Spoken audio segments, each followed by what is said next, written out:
आएगा जिस मोमिन ने तेरी खिदमत की हो उसको हाथ पकड़ता जा, जन्नत में ले जा।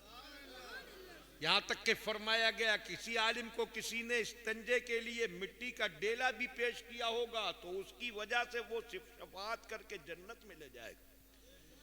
तो सोचिए, आलिम की खिदमत कर ले तो इतनी बड़ी अजमत मिले, तो वो सहाबी कितनी अजमत वाले होंगे जो सरकार की बारगाह में वुजू का पानी पेश करते होंगे। एक दिन दरियाए करम जोश पर आ गया, फरमाया सल, ये मेरे सहाबी मांगो। ये नहीं फरमाया कि ये मांगो वो मांगो, फरमाया मांगो जो चाहे वो मांगो। दुनिया की कोई ताकत नहीं जो किसी से कह दे कि जो चाहो मांगो। वो सिर्फ कुछ दे सकता है, ये नहीं कह सकता कि जो चाहो मांगो। मगर आका फरमा रहे हैं सल, जो चाहो मांग लो। इसलिए फरमा रहे हैं कि सरकार की हुकूमत दुनिया पर भी है, आपकी हुकूमत आखिरत पर भी है। दुनिया की चीज मांगो तब भी दूंगा, आखिरत की चीज मांगो तब भी दूंगा। साल मांगो। अब मांगने वाले को देखो, आजकल का होता तो कोई कहता हजरत सरकार मुझे 100 बीघा जमीन अता कर दे, कोई कहता मुझे हुकूमत की कुर्सी दे दे, कोई ये कहता कोई वो कहता। मगर उन मांगने वालों की शान देखो। अर्ज करते हैं जब आका इजाजत ही दी है तो मांगूंगा, और आपसे नहीं मांगूंगा तो फिर किससे मांगूंगा।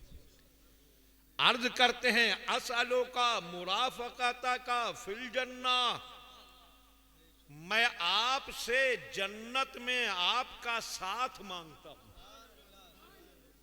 जन्नत में साथ का मतलब समझे, जन्नत के बहुत दर्जे। आम मुसलमानों का दर्जा अलग, मुत्तकियों का दर्जा अलग, वलियों का दर्जा अलग, फिर वलियों के अलग अलग दर्जे, औताद का दर्जा अलग, अफराद का दर्जा अलग, अक्ताब का दर्जा अलग, अगवास का दर्जा अलग। और वलियों के जितने दर्जे हैं उन दर्जों में सबसे बुलंद दर्जा सरकार गौसे आजम का होगा। इसलिए कि गौसे पाक तो सारे वलियों के ताजदार हैं। कौन समझेगा उनके मर्तबे को? हमारी और आपकी हैसियत क्या, ये आपके नूरी मस्जिद के इमाम, ये हाफिज मोहम्मद शाकिर रजा क्या समझे, ये मुख्तार क्या समझे, ये शायर इस्लाम सईद अख्तर क्या समझे, ये हुसैनी मस्जिद के इमाम साहब क्या समझे। कौन? वो आला हजरत जिनके कलम से इल्म का दरिया बहता था। वो जब गौसे आजम की बात करते हैं तो कहते हैं वहां क्या मर्तबा है, गौसे बाला तेरा, ऊंचे ऊंचों के सरों से कदम आला तेरा, सर भला क्या कोई जाने कि है कैसा तेरा। औलिया मलते हैं आंखें, वो है तलवा तेरा। नारे तकबीर, नारे रिसालत, नारे गौस, मसलके आला हजरत फैजान हुजूर मुफ्ती आज़म हिंद शेर कादरियत, नारे तकबीर। फिर वलियों से ऊपर दर्जा आएगा सहाबा का। देखिए उम्मत में दर्जे जैसे हैं वैसे ही जन्नत में उनके दर्जे होंगे। नबियों के बाद सबसे बड़ा दर्जा है सहाबा किराम का। और फिर ये भी जहन में रखिए सहाबा के दर्जे भी अलग अलग है। सहाबा में सबसे अफजल है चारों खलीफा, और चारों खलीफा में सबसे अफजल है सिद्दीक अकबर। और फिर चारों खलीफाओं के बाद दर्जा है उन 10 सहाबा का जिनका नाम ले लेकर सरकार ने जन्नत की खुशखबरी सुनाई, अशरा मुबशरा कहलाते हैं। उनके बाद दर्जा उन सहाबा का है जो जंगे बद्र में शरीक हुए, 313 सहाबा। उसके बाद दर्जा है उन सहाबा का कि जो बैअत रिजवान में सुलह हुदैबिया के मौके पर शामिल हुए। बल्कि नीचे से चलिए वलियों के बाद सहाबा का दर्जा, और सहाबा में उनका दर्जा जो फतेह मक्का के बाद इस्लाम लाए, और फतेह मक्का के बाद इस्लाम लाने वालों से ज्यादा बड़ा दर्जा फतेह मक्का से पहले इस्लाम लाने वालों का, और उनमें सबसे अफजल वो जो सुलह हुदैबिया में बैत रिजवान में शामिल हुए, और उनमें सबसे अफजल वो जो जंग बद्र में शामिल हुए, उनसे अफजल अशरा मुबशरा जिन 10 को सरकार ने जन्नत की खुशखबरी नाम लेकर सुनाई, उनमें अफजल चारों खुलाफा, और चारों खुलाफा में अफजल सिद्दीक अकबर, उनसे ऊपर नबियों का दर्जा, फिर रसूलों का दर्जा, और सबसे अफजल आला जात मदीने वाले आका की जात है। आला हजरत फरमाते हैं खल्क से औलिया, औलिया से रसूल, और रसूलों से आला हमारा नबी। सारे ऊंचों में ऊंचा समझिए जिसे है, उस ऊंचे से ऊंचा हमारा नबी। तो सरकार सारी मखलूक से अफजल, तो जन्नत में आपका दर्जा भी सबसे आला। समझ रहे हैं आप? मैं तकरीर इस तरह करने की कोशिश करता हूं कि सुनने वाले समझें। आप पूरी तवज्जो रख रहे हैं, समझ रहे हैं, तो बोलिए सुभान अल्लाह। तो जन्नत में जितने दर्जे होंगे, सबसे बड़ा दर्जा, सबसे ऊंचा दर्जा जन्नत के उस हिस्से का होगा जिसमें हमारे सरकार जलवागर होंगे। अब आप सोचिए कि उन सहाबी ने जिनका नाम हजरत रबिया है, मांगा क्या? कहते हैं सरकार मैं जन्नत में आपसे आपका साथ मांगता हूं। तो क्या मांगा? सोचिए तो दिल झूम जाए। मांगने वाला ऐसा हो, आप सोचे बारात जा रही है, 5 लाख की कार भी है जाने वालियों में, 8 लाख वाली भी है, 10 लाख वाली भी है, 20 लाख वाली भी है, और दूल्हा के लिए स्पेशल लाई गई 1 करोड़ वाली कार। अब सईद अख्तर साहब से कहा गया बारात में चलना है, उनका चलूंगा मगर दूल्हा के साथ जाऊंगा। तो साथ का मतलब क्या हुआ? दूल्हा के साथ जाने का मतलब इन्होंने क्या मांगा? 1 करोड़ वाली कार में सफर मांगा, क्योंकि दूल्हा के लिए वही थी। तो जब कह रहे हैं दूल्हा के साथ जाऊंगा, तो यानी 1 करोड़ वाली कार जो थी सबसे कीमती कार, ये उसमें जाने की का सवाल कर रहे हैं। हजरत रबिया ने कहा था या रसूल अल्लाह मैं आपसे जन्नत में आपका साथ मांगता हूं। तो इसका मतलब यह है कि हजरत रबिया ने जन्नत का वो सबसे आला दर्जा मांगा जो खास सरकार के लिए बनाया गया। उससे ऊपर में कोई चीज नहीं। सबसे आला दर्जा, सबसे ऊंचा दर्जा, सबसे अफजल दर्जा। तो सरकार ने ये नहीं फरमाया रबिया अपनी औकात में रहो, सहाबी हो, सहाबा वाला दर्जा मिल जाएगा, मगर तुम तो वो दर्जा मांग रहे हो कि जो खास मेरे लिए बनाया गया। नहीं नहीं, सरकार से सवाल कर लिया है, और जो मांगे तो कभी सरकार इनकार नहीं करते। इसीलिए आला हजरत ने फरमाया वह क्या जुदो करम है शहे बता तेरा, नहीं सुनता ही नहीं मांगने वाला तेरा। वो इतनी बड़ी चीज मांग रहे हैं। सरकार मुझे आपसे आपका जन्नत में दर्जा चाहिए, आपका साथ चाहिए। फरमाते हैं अब गैरा जाले का या रबिया, ए रबिया हमने ये तो दे ही दिया, इसके अलावा भी कुछ मांगना हो वो भी मांग लो। बोलिए, दिल से बोलिए। कुछ और मांगना हो मांगो। हजरत रबिया ने कहा हुआ जाका या रसूल अल्लाह, सरकार मुझे तो बस यही चाहिए, अब इससे आगे तो कुछ है ही नहीं, और क्या मांगूं। दुनिया कहेगी रबिया कुछ और भी मांग लिया होता, तो हजरत रबिया का अकीदा जवाब देगा और मांगने की हाजत ही क्या, जब कौनैन के मालिक मिल गए तो सब कुछ मिल गया, सरकार का साथ मिल गया। कोई ताज्जुब न करे, ये तो रसूल कौनैन सल्लल्लाहु ताला अलैहि वसल्लम की जात है। खुदा की कसम रब ने उनके गुलामों को भी वो ताकत अता फरमाई है कि मांगने वाला झोलियां फैलाता जाता है और नबी के गुलाम झोलियां भरते चले जाते। वो देखें एक बुजुर्ग हैं, उनकी बारगाह में एक शख्स मुरीद होने आया और आने के बाद मुरीद हुआ। उस जमाने में आजकल के दौर की मुरीदी नहीं थी। मुरीद हुए और फिर पीर से मतलब ही नहीं। वो मुरीद होते थे तो मुरीद पीर के कदमों में रहकर अपनी जिंदगी को नूरानी बना लिया करते थे। वो मुरीद खानकाह में रह गया और जब खानकाह में रुक गया तो ये नहीं खाली रोटियां तोड़ने को, आपके हलकों में शरीक होता, जिक्र फिक्र में शामिल होता, फैज लेता।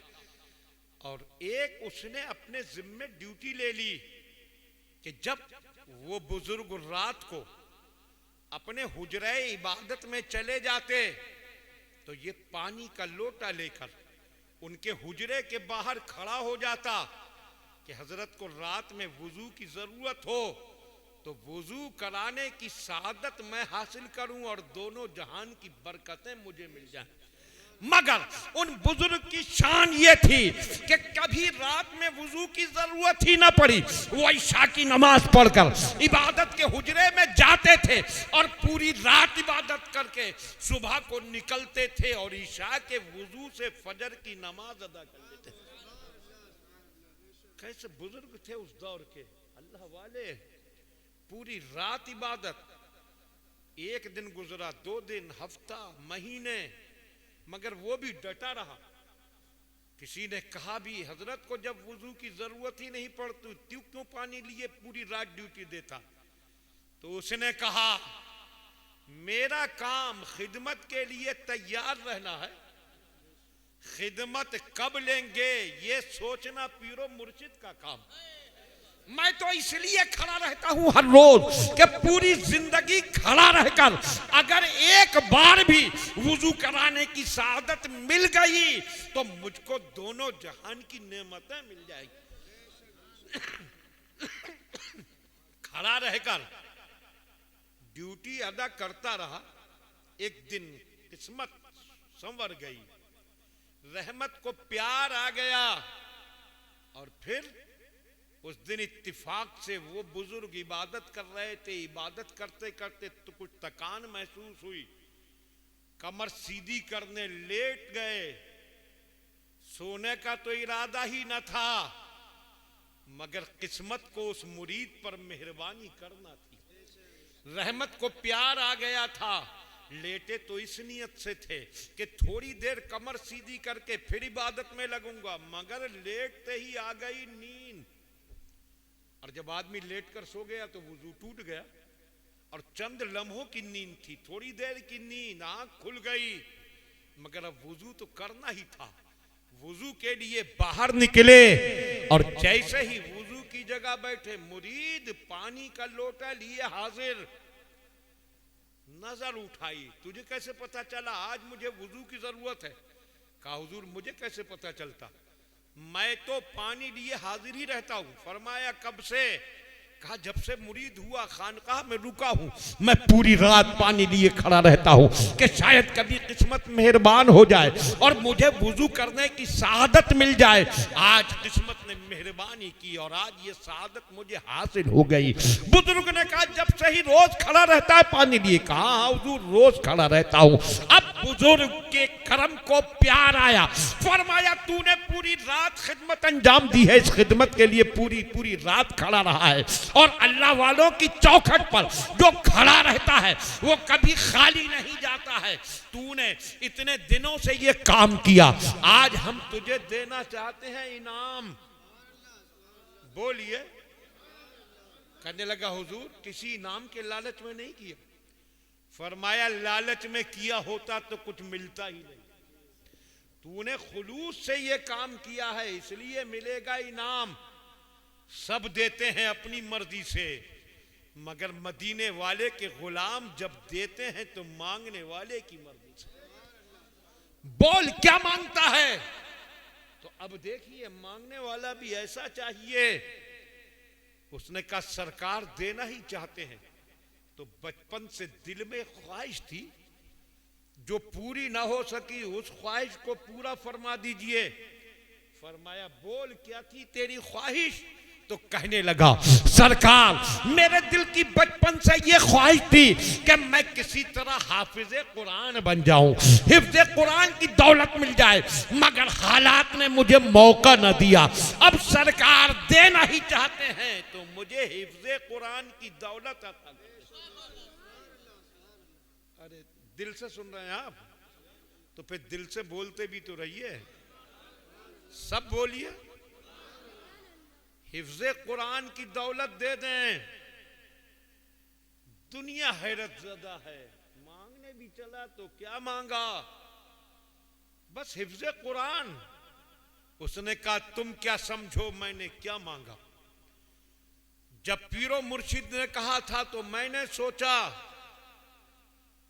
अगर दुनिया की कोई चीज मांगता हूं तो वही मुझे मिलेगी, और आखिरत की कोई नेमत मांगता हूं तो वो मिलेगी, एक ही चीज मिलेगी। इसलिए वो चीज क्यों ना मांग लूं कि वो मिल जाए तो दोनों जहान की बरकतें मिल जाएं। इसलिए मैंने हिफ्ज़े कुरान मांगा कि जिसके सीने में कुरान आ जाता है उसे दोनों जहान की नेमतें मिल जाती हैं। सबसे बड़ी दौलत है ये कुरान, और इसी से मुसलमान गाफिल है आज का। अपने बच्चे को क्या कुछ उल जलूल पढ़वाएगा मगर कुरान पढ़वाने की तरफ तवज्जो नहीं।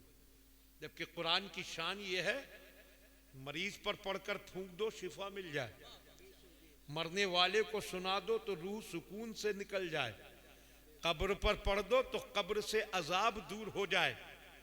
ये कुरान, इसका देखना इबादत, छूना इबादत, चूमना इबादत, पढ़ना इबादत, इस पर अमल करना इबादत। वो शान है इस कुरान की। घर में पढ़ो बरकतें नाजिल हों, कारोबार की जगह पर पढ़ो तो कारोबार तरक्की पाए, परेशानी में कुरान की तिलावत करो तो इसकी बरकत से परेशानी दूर हो जाए। मगर आज इसी को हमने भुला दिया। रोना रोता है कि घर में बरकत नहीं है। हजरत तावीज दे दें, तावीज तो बाद में तलाश कर, पहले अपने घर में कुरान पढ़ना शुरू कर दे, कहीं जाने की जरूरत ही ना पड़ेगी, बरकतों की बरसात हो जाएगी। मगर आदमी कुरान से गाफिल है, अपने बच्चों तक को कुरान नहीं पढ़वाते। बेशक अपने बच्चे को जो कुछ पढ़वाना है बाद में पढ़वाना, चाहे उसे डॉक्टर बनाओ, चाहे उसे वकील बनाओ, चाहे उसको साइंसदान बनाओ, चाहे उसको कुछ बनाओ, लेकिन उससे पहले कुरान वाला बना दो। वो देखो समझता था कुरान की अजमत, कहा सरकार मुझे देना है तो हिफ्ज़े कुरान की नेमत दे दीजिए। अब हजरत फरमाते ठीक है तुझे हालात ने मौका ना दिया, अब तू मेरी खानकाह में है, मैं एक हाफिज मुकर्रर कर दूंगा, वो तुझे कुरान हिफ्ज कराना शुरू कर देंगे, दुआ करूंगा जल्दी कुरान का हाफिज बन जाएगा। मगर बुजुर्ग जब देने पर आते हैं तो इतनी देर कहां करते हैं, वहां तो सेकंडों में किस्मत बदल दी जाती है। जब उसने ये कहा था तो वो उनके दाहिने पांव पर पानी डाल रहा था, पांव धुला रहा था। उन बुजुर्गों ने उसकी तरफ निगाह उठाई, नजर से नजर मिलाई और फरमाया जा मैंने तुझे हाफिज़े कुरान बना दिया, ये फरमाया है। और उसने दूसरा पांव धुलाकर जब लोटा जमीन पर रखा है तो पूरे कुरान का हाफिज बन चुका।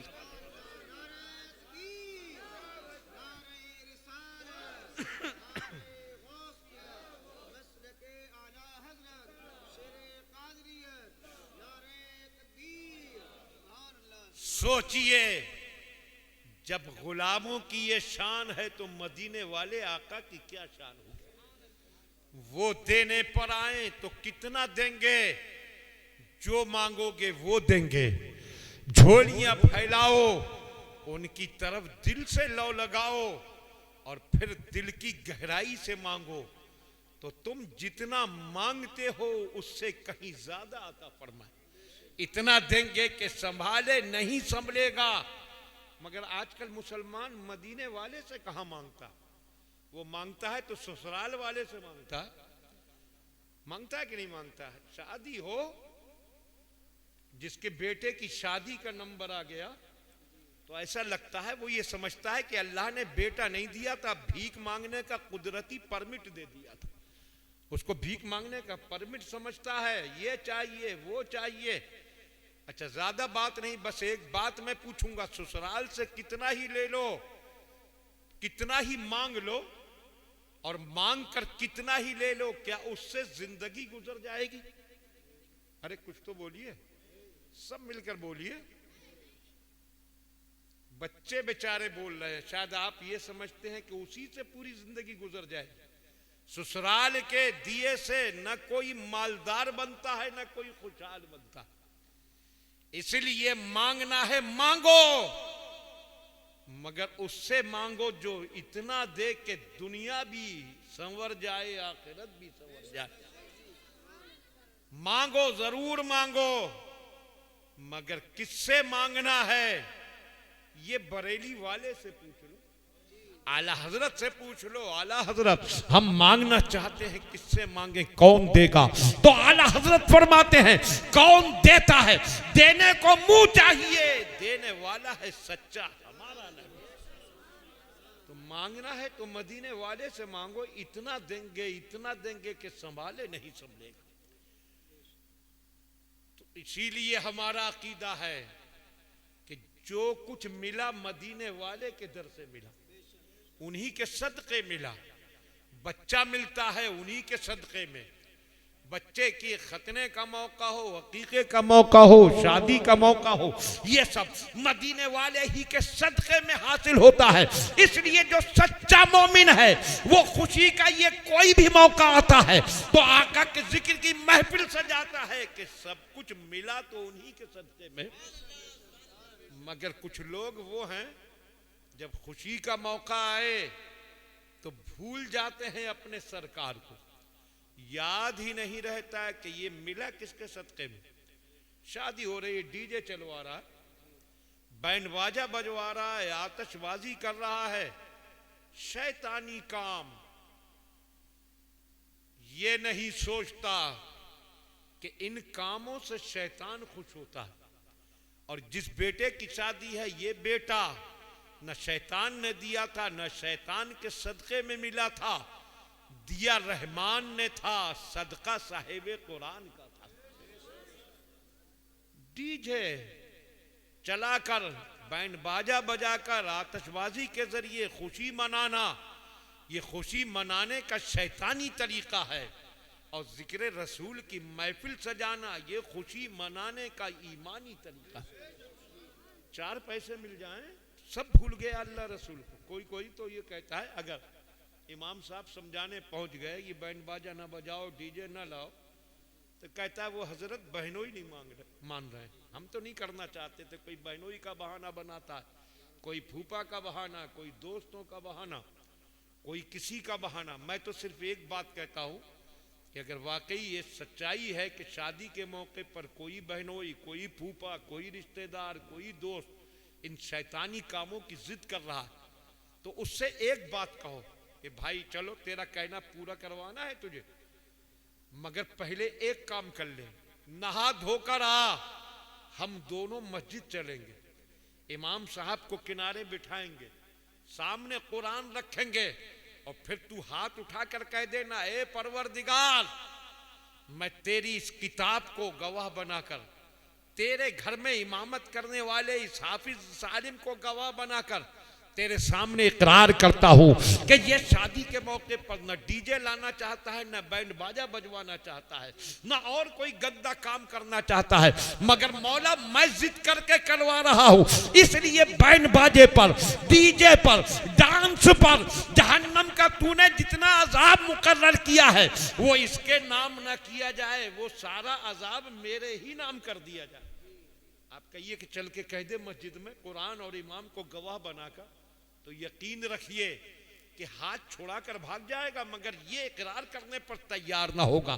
तो आप भी कह दीजिए कि जब तू अजाब अपने सर लेने को तैयार नहीं, तो तेरे कहने से मैं भी अजाब अपने सर लेने पर तैयार नहीं। तू नाराज होता है, नाराज हो जा, मुझे तेरी खुशी नहीं चाहिए, मुझे अपने खुदा और रसूल की खुशी चाहिए। 4 पैसों में भूल जाता है। मैं आखिर में दिखाऊं ईमान वाले की शान क्या होती है। शाहजहां का नाम आपने सुना, जिसकी निशानी हिंदुस्तान की अंगूठी में नगीना बनकर जगमगा रही है, चाहे लाल किला हो, चाहे दिल्ली की जामा मस्जिद हो, चाहे आगरे का ताजमहल हो, वही शाहजहां। उसका किरदार देखिए, बंगाल का कला हुगली था, वो किसी फौज से फतह नहीं होता था। शाहजहां ने अपनी फौज भेजी, ईमान वाले हुगली पर गए। हुगली वालों ने अपनी हिफाजत का बहुत सख्त इंतजाम किया था। हुगली वाले मुतमईन थे, जिस तरह और फौजें सर टकरा टकरा कर चली गई, ये भी चले जाएंगे, मगर वो ईमान वाले थे। ईमान वाला जब अल्लाह की राह में कदम उठा देता है तो उसका उठा हुआ कदम पीछे नहीं हटता, उसका उठा हुआ कदम या तो दुश्मन की छाती पर पड़ता है, वरना जन्नत की वादी पे पड़ता है। ऐसा डटे कि एक दिन हुगली पर इस्लाम का झंडा लहरा दिया। जब वो फौज वापस आई, आगरे में बहुत जबरदस्त इस्तकबाल किया गया। दरबार सजा है शाहजहां का, बैठे हैं फौज के अफसरान हाजिर हैं और उस मार्के की पूरी तफसील सुना रहे हैं। पूरा दरबार ओहदेदारों से भरा है, शाहजहां सुन रहे हैं। और जब वो तफसील खत्म हुई, शाहजहां ने कहा, हम इस फतह का जश्न मनाएंगे। कौन बोल रहा है? बादशाह। और इतने बड़े मुल्क का बादशाह तो उस वक्त मौजूदा बांग्लादेश, पाकिस्तान सब हिंदुस्तान में ही था, अफगानिस्तान भी हिंदुस्तान में था, बहुत बड़ा मुल्क था। इतने बड़े मुल्क का बादशाह वो कह रहा है हम जश्न मनाएंगे। वजीर आजम ने कहा था, शहंशाह मोहतरम किस तरीके से जश्न मनाया जाए, क्या तैयारी की जाए, वो सोच रहा था। बादशाह जब जश्न मनाते हैं तो नाच रंग की महफिल होती है, शराब के दौर चलते हैं, उधमबाजी होती है। बादशाहों का किरदार यही रहा, शाहजहां भी शायद यही करें। कहा शहंशाह मोहतरम कैसा जश्न मनाएंगे, क्या तैयारी की जाए? तो शाहजहां ने कहा, सुनो, हम इस तरह जश्न मनाएंगे कि आगरे के लाल किले में जिक्र रसूल की महफिल सजाए। दिल से बोल दीजिए, तारीख मुकर्रर की, फला तारीख के लिए इंतजाम कर दिया जाए, उलमा को, नात खानों को दावत दी गई, जिक्र की महफिल सजेगी। अब आप सोचिए, इन्होंने मोहम्मद हनीफ ने ये महफिल सजाई, कितना एहतिमाम, कितना इंतजाम किया। एक आम आदमी इतना इंतजाम करता है तो बादशाह की महफिल की क्या शान होगी। लाल किले को दुल्हन की तरह सजा दिया गया। एक तरफ मिंबर लगा है वाइजीन के लिए, जिक्र करने वालों के लिए, सामने सामईन के लिए कीमती कालीन बिछी है, और मिंबर की एक साइड में बादशाह के लिए शाही मसनद लगाई गई है, शाही इंतजाम किया गया है बैठने के लिए। लोग आना शुरू हुए, वक्त करीब है महफिल शुरू होने का। लोग आते रहे, सामईन आकर सामने फर्श पर बैठते रहे और वाइजीन जिक्र करने वाले मिंबर पर बैठते रहे। और जब महफिल शुरू करने का वक्त आया तो शाहजहां दरबार में दाखिल हुए, उस महफिल में दाखिल हुए। उनके हाजिब नकीब उनको लेकर चले, सबने इस्तकबाल किया और लेकर गए उस शाही मसनद की तरफ, वो जो शाही बिस्तर लगाया गया था, शाही मसनद लगाई गई थी। शहंशाह मोहतरम तशरीफ रखिए। शाहजहां ने उधर से अपना चेहरा मोड़ा, वापस लौटे और वहां से हटकर सीधे उसी आम फर्श पर बैठ गए जहां आम लोग बैठे थे। ओहदेदारों ने कहा था, शहंशाह मोहतरम ये आपके बैठने की जगह नहीं है, आपके लिए तो शाही इंतजाम किया गया है, शाही मसनद लगी है, आप बादशाह हैं, बादशाह की हैसियत से वहां बैठिए। तो सुनो, जो लोग यहाँ हाजिर हैं वो भी सुने, और मंडनपुर के वो लोग जो महफिल में आए ही नहीं वो भी सुने। इतने बड़े बादशाह की बात जब उन्होंने कहा था, शहंशाह मोहतरम आपके लिए तो ये शाही इंतजाम है, आप बादशाह हैं, बादशाह की हैसियत से शाही मसनद पर बैठिए। तो बादशाह की आंखों से आंसू टपक पड़े थे। उसने कहा था, सुनो, वो मेरा दरबार होता है जहां मैं बादशाह बनकर बैठता हूं, ये मेरा दरबार नहीं। नहीं, ये मदीने वाले का दरबार है, ये मदीने वाले की महफिल है। मेरी क्या मजाल कि मैं यहाँ बादशाह बनकर बैठूं, यहाँ तो गुलामों में भी जगह मिल जाए तो आखिरत पूरी निखरती नजर आएगी। सबसे बड़ी सादत है गुलामों में जगह मिल जाए। और फिर वहीं बैठ गए थे। जरा सोचिए तो सही, उस बादशाह ने दिखा दिया किरदार कि ईमान वालों को खुशी मिलती है। जश्न इस तरह मनाते हैं कि जिक्र रसूल की महफिल सजाते हैं। मैं इन्हें मोहम्मद हनीफ को मुबारकबाद दूंगा कि इन्होंने जिक्र रसूल की ये महफिल सजाई, हम आपको यहाँ पर इकट्ठा किया ताकि सरकार का जिक्र हो और दुनिया को ये पता चल जाए, देखो हम मुसलमान हैं, बेटा हमारा जरूर है, उसके खतने और अकीके का मौका है।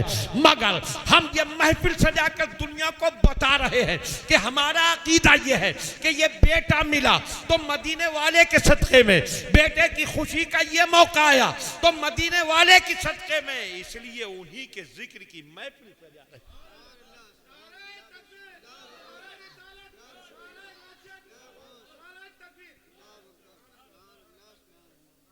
बेशक खुशी मनाओ। रब फरमा रहा है कुल बिफज़लिल्लाहि व बिरहमतिही फबिज़ालिका फलयफ़रहू। ऐ महबूब तुम फरमा दो अल्लाह के फजल पर और उसकी रहमत पर खूब खुशियां मनाओ, खूब मनाओ खुशी। और जितना बड़ा फजल और जितनी बड़ी रहमत हो उतनी ही बड़ी खुशी भी मनाओ। और हमारा आपका अकीदा है कि खुशियों के बहुत मौके, मगर सबसे बड़ी हमारी खुशी वो हमारे अपने बेटे की पैदाइश नहीं, सबसे बड़ी खुशी तो आमिना के लाल की पैदाइश है। इसलिए अपने बेटे की खुशी पर भी खुशी मनाओ, उसकी आमद पर, उसके अकीके पर, उसके खतने पर, शादी पर खुशी मनाओ। खुशी के मौके हैं, मगर सबसे ज्यादा खुशियां मनाओ आमिना के लाल की पैदाइश के मौके पर कि जिस तरह आमिना का लाल सारी मखलूक में अफजल व आला है, उनकी पैदाइश का मौका भी सारी खुशियों से अफजल व आला है। इसलिए सुन्नी सरकार की पैदाइश पर भी खूब खुशियां मनाते हैं। तो ये रब का हुक्म है कि अल्लाह की रहमत में खुशी मनाओ, ईमानी तरीके से मनाओ। इस मुसलमान को क्या हो गया, आज के हालात भी देख रहा है और उसके बाद भी आंखें नहीं खुलती। डीजे चलाए, डांस करे और बैंड बाजा बजाए, क्या कुछ खुराफात करे, इतना नहीं सोचता कि जब क़यामत में मुझसे सवाल होगा तो जवाब कैसे दूंगा, इसके हिसाब किताब में कामयाब कैसे होऊंगा।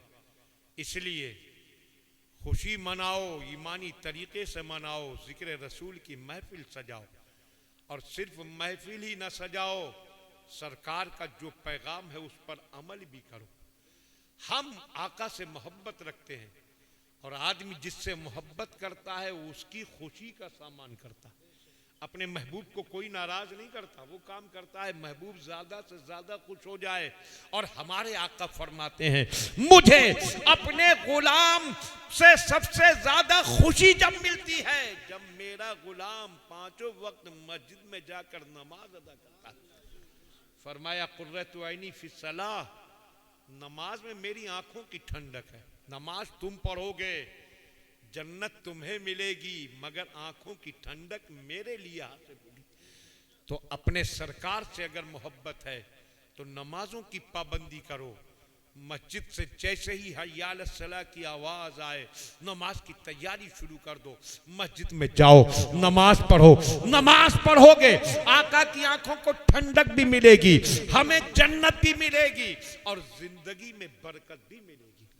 सुबह जिस काम पर निकलते हो, अगर उस काम पर निकलने से पहले नमाज पढ़ लो, नमाज फजर पढ़कर फिर काम पर जाओ, तो पूरा काम खैरियत से भी अंजाम पाएगा, उसका अंजाम भी अच्छा होगा, उसमें बरकत भी